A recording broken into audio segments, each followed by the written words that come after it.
Hello साथियों, नमस्ते। मैं अनुज शर्मा स्वागत करता हूं आपका अपने यूट्यूब चैनल एजुकेशन विद अनुज के साथ। साथियों, जो हम अपना पिछले सेशन में अध्याय 3 कर रहे थे, उसका हमने 3.2 एक्सरसाइज का क्वेश्चन नंबर तीसरे का हमने 3 सवाल कर चुके थे। हम चौथा सवाल आपको बिना समय बर्बाद किए यहाँ लगवा देते हैं। तो आप चौथे सवाल को स्क्रीन पर देख लीजिए, हम बुक में पढ़ लेते हैं। इसमें जो लिखा हुआ है उसमें है कि एक नगर में टैक्सी के भाड़े में एक नियत भाड़े के अतिरिक्त चली गई दूरी पर भाड़ा सम्मिलित किया जाता है। 10 किलोमीटर दूरी के लिए भाड़ा रुपया 105 है तथा 15 किलोमीटर के लिए भाड़ा रुपया 155 है। नियत भाड़ा तथा प्रति किलोमीटर भाड़ा क्या है और एक व्यक्ति को 25 किलोमीटर यात्रा करने के लिए कितना भाड़ा देना होगा। ठीक है, तो बहुत ही सिंपल है। बस हमें क्या करना है कि समीकरण बना लेने और समीकरण बनाने से हम वही प्रतिस्थापन भी लगा देंगे, हमारा क्वेश्चन सॉल्व हो जाएगा। तो हम यहाँ पर क्या मान लेते हैं कि उसमें बताया जा रहा है कि एक व्यक्ति जब वो कोई दूरी पर जाता है तो एक जो ऑटो वाला होता है वह क्या बोलता है कि भाई मेरा इतना तो नियत भाड़ा है, यानी कि उसका 5, 10, 20, 50 कोई एक ऐसा होगा कि भाई उतना तो उसे लेना ही है। जैसे माना वो 10 रुपए लेता है, एक कहीं भी उसको ले जाओ तो 10 रुपए तो लेगा ही। अब यदि आप 1 किलोमीटर चलते हो तो भाई 10 रुपए और लेगा, 2 किलोमीटर चलते हैं तो 20 रुपए और लेगा, और 10 तो वो लेगा ही लेगा। मतलब इसका यह है कि भाई एक तो उसका निश्चित भाड़ा है कि यदि आप उसकी ऑटो में बैठते हैं तो आपको उतना तो लगेगा ही लगेगा। वह हो गया उसका नियत भाड़ा। तो एक हो जाएगा उसका कौन सा भाड़ा कि भाई इतने जितने किलोमीटर चलेगा उसके हिसाब से भाई 1 किलोमीटर इतने रुपए हिसाब से वह लेगा। तो हम क्या कर लेते हैं, हम यहाँ पर मान लेते हैं कि जो उसका नियत भाड़ा है वह 100 रुपए है। हम यहाँ पर क्या ले लेते हैं कि माना नियत भाड़ा, नियत मतलब जो उसको मतलब लेना ही लेना है, कंपलसरी है उसका, वो नियत भाड़ा बराबर 100 रुपए। और जो इसमें क्या दिया गया है, नियत भाड़ा कहते हैं चली गई दूरी पर भाड़ा। तो हम मान लेते हैं कि 1 किलोमीटर दूरी चलने पर वह कितना भाड़ा लेता है, 1 किलोमीटर। और यहाँ पर क्या आ जाएगा कि 1 किलोमीटर दूरी पर भाड़ा, माना 1 किलोमीटर दूरी, 1 किलोमीटर पर जब वो 1 किलोमीटर दूरी चलता है, 1 किलोमीटर दूरी पर भाड़ा ₹y। हम क्या मान लेते हैं कि भाई यदि एक्स जो उसका है वो नियत भाड़ा है, तो भाई 1 किलोमीटर यदि दूरी चलता है तो वह कितना लेता है, ₹y लेता है। अब क्या है इसमें दिया गया है कि वह क्या हुआ उसका कि 10 किलोमीटर दूरी के लिए उसने ₹105 दिए। कितना लिया उसने, 10 किलोमीटर दूरी के लिए। तो अब यहाँ पर कहते हैं प्रश्न के अनुसार, प्रश्नानुसार यहाँ पर लिख लेते हैं हम प्रश्नानुसार। प्रश्न के अनुसार क्या है कि यदि वह 1 किलोमीटर दूरी चलता है, कितना चलता है, 1 किलोमीटर, तो वह लेता है ₹y। लेकिन वहां पर चला है वह 10 किलोमीटर दूरी। तो जब वह 10 किलोमीटर दूरी चला होगा तो उसने जो अपने उससे डील तय करी होगी वह क्या करी होगी कि भाई मेरा ₹x तो आपको बैठने का लग ही जाएगा, यानी यह तो मेरा नियत भाड़ा है ही। तो जो व्यक्ति देगा वह ₹x तो देगा ही देगा, साथ में वह 10 किलोमीटर के लिए देगा। तो 1 किलोमीटर के लिए है y, तो 10 किलोमीटर के लिए हो गया 10y। इस टोटल पूरे का उसने जो इतना वो चला दूरी, इसका दिया उसने कितना, ₹105 उसको। ऐसा ही है ना। हाँ, टोटल का कितना दिया उसने, ₹105। तो एक हमारा क्या हो गया है, समीकरण नंबर 1 आ गया। अब दूसरे में उसने क्या किया है, अब दूसरे में देख लेते हैं पुनः प्रश्नानुसार, पुनः प्रश्नानुसार। अब दूसरे में वह क्या बोल रहा है कि वह कितना चला, 15 किलोमीटर दूरी चला तो उसको ₹155 लगे। अब देख लेते हैं, एक्स तो भाई चलेगा ही चलेगा, तो 15 के लिए 15y बराबर 155। यह हमारा क्या हो गया, समीकरण दूसरा हो गया। अब बस हम इसमें लिख लेते हैं कि समीकरण कौन से, एक से ले लेते हैं। जब हम समीकरण एक से लेंगे तो हम अब क्या लगाने लगे इसमें, प्रतिस्थापन विधि। तो हम सबसे पहले तो एक्स का मान निकालते हैं, तो एक्स प्लस 10y बराबर 105। तो एक्स वाई क्या आ जाएगा, 105 माइनस 10y। हमारा एक्स का क्या होगा, मान निकल आया, और जो मान निकला हम उसको क्या मान लेते हैं, समीकरण 3। अब एक्स से जो हमारा मान निकला उसको हम समीकरण 2 में रख देंगे, क्योंकि एक से हमने एक्स का मान निकाला है, तो अब एक में नहीं रखेंगे, हम 2 में रख देंगे। तो एक्स का मान हम क्या लिखेंगे, एक्स का मान समीकरण 2 में रखने पर, आपको समझ में आ रहा होगा साथियों, रखने पर। अब 2 में हम रखते हैं तो सबसे पहले हम समीकरण 2 को लिख लेते हैं। तो हमारा 2 क्या दिया गया है, एक्स प्लस 15y बराबर 155। तो x का मान हमें कितना दिया गया है, 105 माइनस 10y, 105 माइनस 10y, यहाँ पर क्या आ जाएगा 15y बराबर 155।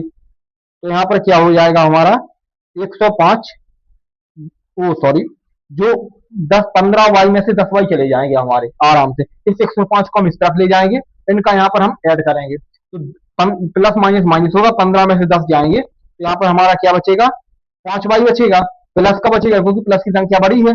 इस तरफ हमारा हो जाएगा 155 माइनस 105। तो हमारा यहाँ पर क्या आ जाएगा,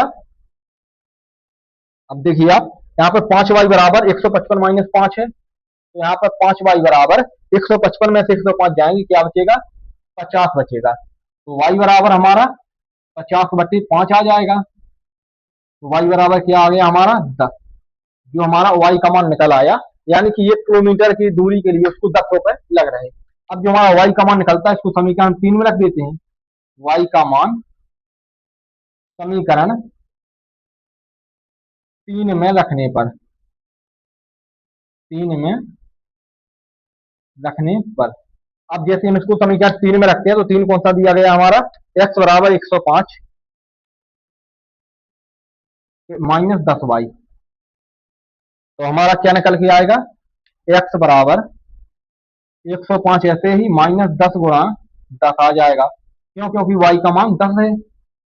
x बराबर 105 माइनस 100 आ जाएगा, तो x बराबर क्या हो गया हमारा, ओनली 5 आया। तो जो हमारा इसमें दिया गया है, तो हमारा नियत भाड़ा कितना निकला है, ₹x। तो जो हमारा 1 किलोमीटर दूरी के लिए भाड़ा निकला, वह निकला हमारा y बराबर ₹10। यानी कि भाई कहीं भी आप उसकी ऑटो से जाओ, भाई ₹5 तो लेगा ही बैठने का आपका, और जितने किलोमीटर जाओगे उसके हिसाब से भाई ₹10 आपका लेता चला जाएगा।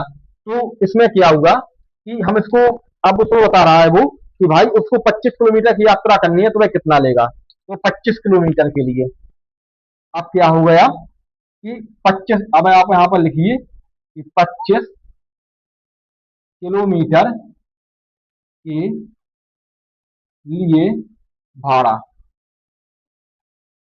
अब देखते हैं 25 किलोमीटर के लिए भाड़ा, तो आप देख लीजिए इसमें कि जो हमारा नियत भाड़ा है वह तो उसको लगेगा ही लगेगा। तो नियत भाड़ा हमें कितना लग रहा, नियत भाड़ा हमें लग रहा है x बराबर ₹5, यानी कि उसको ₹5 तो लगने ही लगने हैं।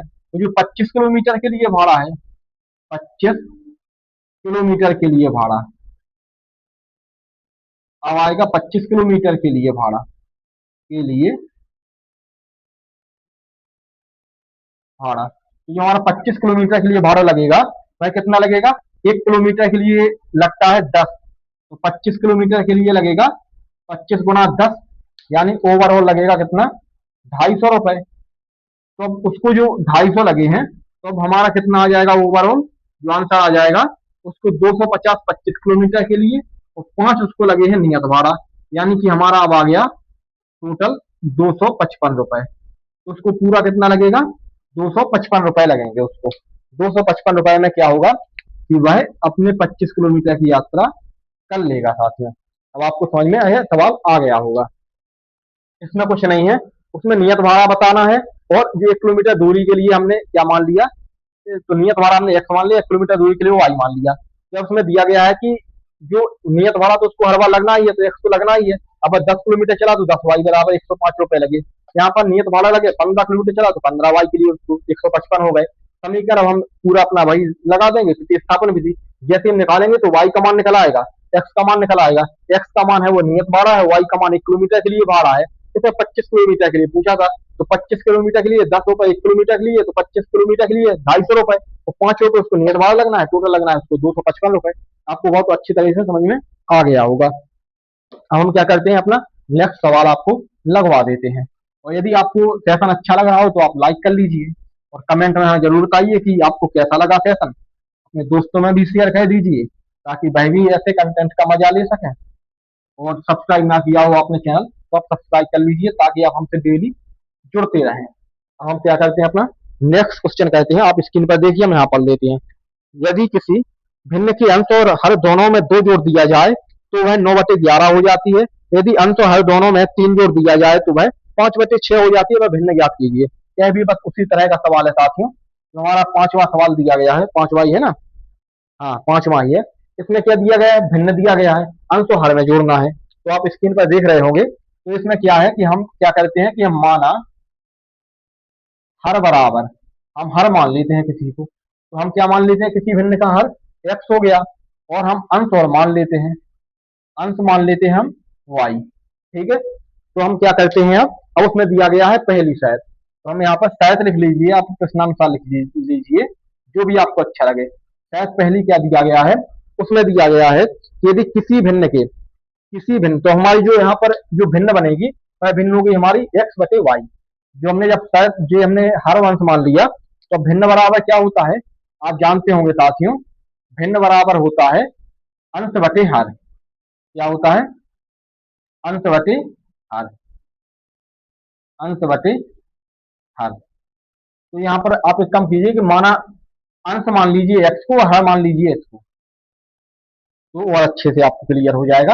वैसे आप कुछ भी मान सकते हैं, इसमें प्रॉब्लम नहीं है कुछ भी, आप ऐसा मान लीजिए।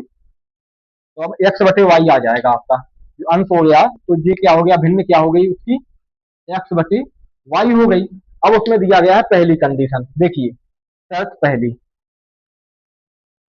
शर्त जो पहली दी गई है उसके अनुसार यहाँ पर देखते हैं। शायद पहले में क्या दिया गया है कि यदि किसी भिन्न के हर अंश और हर दोनों में दो जोड़ दिया जाए, यानी क्या किया जाए, एक्स प्लस दो बटे वाई प्लस दो, तो हमारी जो भिन्न नई भिन्न बनेगी वह क्या बन जाती है, 9/11 हो जाती है, 9/11 हो गई। ठीक है, तो हम क्या करते हैं, अब इसको हम सॉल्व कर लेते हैं, पहले इसका सीधा सही समीकरण बना लेते हैं। तो इसका क्या हो जाता है, यहाँ पर हो जाता है क्रॉस गुणा, क्रॉस गुणा होगा इसका, तो 11 का इस तरफ होगा, 9 का इस तरफ, तो 11 का हम कर लेते हैं। तो यहाँ पर 11 का एक्स में किया तो 11x आ गया, प्लस 2 में किया तो 22 आ गया, यहाँ पर बराबर 9 का इसमें किया तो 9y आ गया, प्लस 9 दूनी 18 हो गए। तो हम क्या करेंगे कि 11x प्लस 9y बराबर, इस 22 को इस तरफ भेजेंगे तो यह पहुंचेगा माइनस में, तो 18 और माइनस 22, प्लस माइनस माइनस होता है, तो 22 में से 18 गए, 4 बचे, वो भी माइनस के, क्यों, क्योंकि माइनस की संख्या बड़ी है, माइनस जो 22 है वह बड़ा है। तो यहाँ पर यह क्या हो गया, समीकरण हमारा एक बन गया। अब हम शायद देख लेते हैं कौन सी, दूसरी, देखो शायद दूसरे के अनुसार, शायद दूसरी, अब दूसरी शायद में क्या दिया गया है हमें, उसमें दिया गया है कि यदि अंश और हर दोनों में 3 जोड़ दिया जाए, कितना जोड़ना है हमें, 3 जोड़ना है, एक्स प्लस 3 बटे वाई प्लस 3। हमारी नई भिन्न क्या बन जाती है, नई भिन्न बन जाती है हमारी 5/6, 5/6। इसका भी हम वही कर लेंगे, 6 का इसमें गुणा करेंगे, त्रिया गुणा हो जाएगा, तो 6x आ जाएगा, प्लस के 18 आ जाएंगे, यहाँ पर 5 का y में होगा तो 5y, प्लस 5 का 3 में होगा 15, तो यहाँ पर 6x plus 5y, sorry 5y minus का आएगा यहाँ पर, क्यों, क्योंकि यह इस तरफ आ रहा है, इस तरफ आ रहा है तो माइनस का। तो यहाँ पर भी आप देख लीजिए, यही तो छोटी छोटी सी माइनस प्लस की मिस्टेक हो जाती है, भी एग्जाम में आपका पूरा सवाल गलत करा देती है। 9y इस तरफ आएगा तो यह भी माइनस का हो जाएगा। तो यहाँ पर क्या आ जाएगा, बराबर है 15, या पहले से 18 इस तरफ जाएंगे, माइनस के होंगे, तो 15, 18 में से 15 जाएंगे, माइनस के 3 बचेंगे, तो हमारा क्या हो गया, समीकरण है दूसरा बन गया। हमने दोनों समीकरण बना लिए अपने, अब बस हमें प्रतिस्थापन विधि से हल कर देना है, तो हमारा आंसर बहुत जल्द निकल आएगा। कैसे करेंगे, प्रतिस्थापन विधि से हम कोई भी एक समीकरण ले लेंगे, उससे हम सॉल्व कर लेंगे। जैसे हम क्या करते हैं कि समीकरण एक से, हम एक से जैसे ही लेते हैं, तो समीकरण एक हमें क्या दिया गया है, 11x minus 9y, 11x minus 9y बराबर क्या आ गया, माइनस के 4। अब हम क्या करेंगे, इसमें x का मान निकालते हैं, पता ही है आपको, तो यहाँ पर 11x बराबर माइनस के 4, इस तरफ 9y आएंगे, प्लस के हो जाएंगे। अब x बराबर, तो माइनस के 4 प्लस के 9y बटे में क्या आ जाएगा, 11, क्यों, क्योंकि इस तरफ ये क्या था, भाग में था। यह हमारा क्या हो गया, समीकरण तीसरा हो गया, और x का मान निकल आया। x का मान हम समीकरण 2 में रख देंगे, x का मान समीकरण 2 में हमें y का मिल जाएगा, x का मान समीकरण 2 में रखने पर, 2 में रखने पर, जैसे हम समीकरण 2 में x का मान रखते हैं, तो समीकरण 2 में कौन सा दिया गया है, 6x माइनस 5y बराबर -3। तो 6 की जगह पर अब यहाँ पर x का मान रखो, -4 प्लस 9y/11, यहाँ पर आ जाएगा 5y का 5y, यहाँ पर -3 का 3, इसका जैसे गुणा करेंगे तो 6 का 4 में, तो यहाँ पर आ जाएगा -24 प्लस के 6 का 9 से 54, 54y आ जाएगा, 54y, और यहाँ पर क्या आ जाएगा, बटे में आ जाएगा 11। अब यहाँ पर लिखेंगे हम 5y माइनस के बराबर -3। अभी हम इनमें से इसको नहीं घटा सकते, क्यों? क्योंकि इस पूरी संख्या के नीचे 11 है, तो हमें इसको इसके नीचे बनाना पड़ेगा। तो हम यहाँ पर क्या करते हैं, देखिए हम आपको बताते हैं। अब हम यहाँ पर नया लेंगे क्या, एलसीएम, इसका एलसीएम लेंगे तो हमारा क्या आ गया, 11 आ गया। इसका एक बार जाएगा गुणा, गुणा करेंगे, इसका भाग जाएगा एक बार, गुणा करेंगे, संख्या पूरी कैसी आ जाएगी, -24 प्लस 54y। इस तरफ क्या होगा, एक का गुणा 11 में होगा, 11 बार 11 का इसमें होगा, तो माइनस के 55y, 55y बराबर क्या हो गया, -3 आ गया। तो यहाँ पर -24, अब यह प्लस माइनस हो सकती है, क्योंकि पूरे के नीचे क्या दिया गया है, 11 हमें दिया गया है। तो -55 में से 24 जाएंगे तो माइनस का क्या बचेगा, y, क्योंकि माइनस संख्या बड़ी है, एक y बचता है, एक लिखते नहीं है। तो यहाँ पर यह 11 का इस तरफ होगा तो गुणा हो जाएगा, तो माइनस के 33 आ गए। तो अब क्या हो गया हमारा, y बराबर, जो हमारा माइनस का y बचा है, -33 प्लस के 24, तो -y बराबर 33 में से 24 जाएंगे, कितना बचेगा, यहाँ पर बचते हैं 9 बचेंगे, वो भी माइनस के, क्यों? क्योंकि माइनस संख्या बड़ी है, इस माइनस से कैंसिल हो जाएगा, y बराबर क्या आ गया, 9 आ गया। हमारा जो y का मान आया उसको पता है आपको, समीकरण 3 में रख देंगे, तो y का मान समीकरण 3 में रखने पर, तो समीकरण 3 क्या दिया गया है हमारा, x बराबर -4 प्लस 9y बटे में 11, यह हमें समीकरण 3 दिया गया है। तो अब यहाँ पर क्या होगा हमारा, x बराबर -4 प्लस के 9 गुणा 9, 9 गुणा 9 हो जाएंगे, क्यों? क्योंकि इसका मान क्या है, 9 दिया गया है y का। x बराबर -4 प्लस के 81/11 हो जाएंगे, -4 का -4, इसका 9 में गुणा किया तो ये प्लस माइनस होगा, है माइनस, तो संख्या बड़ी है प्लस की, तो प्लस का चिन्ह आएगा। तो x बराबर हमारा क्या आ गया, क्या आ जाएगा, 81 में से 4 गए, 77 बचे। x बराबर हो गया हमारा प्लस के 77 बटे 11। x बराबर हमारा क्या आ गया, 7, क्यों? क्योंकि 11 का भाग दिया, 7 आ गया। तो जो हमारी अब जो इसमें पूछ रहा था, क्या पूछ रहा था कि वह भिन्न ज्ञात कीजिए, वह भिन्न क्या है। तो भिन्न क्या दिया गई थी, अंश बटे हर x बटे y। तो यहाँ पर हम क्या लिख देंगे, कि जो हमारी भिन्न दी गई थी, यहाँ पर इसके बाद हम क्या लिख देंगे आंसर में अपना, कि भिन्न बराबर x बटे y। तो x बटे y बराबर क्या हो गया, x का मान कितना आया, 7 आया, y का मान कितना आया हमारा, 9 आया। तो जो हमारी नई भिन्न आ गई वह क्या आई, 7/9।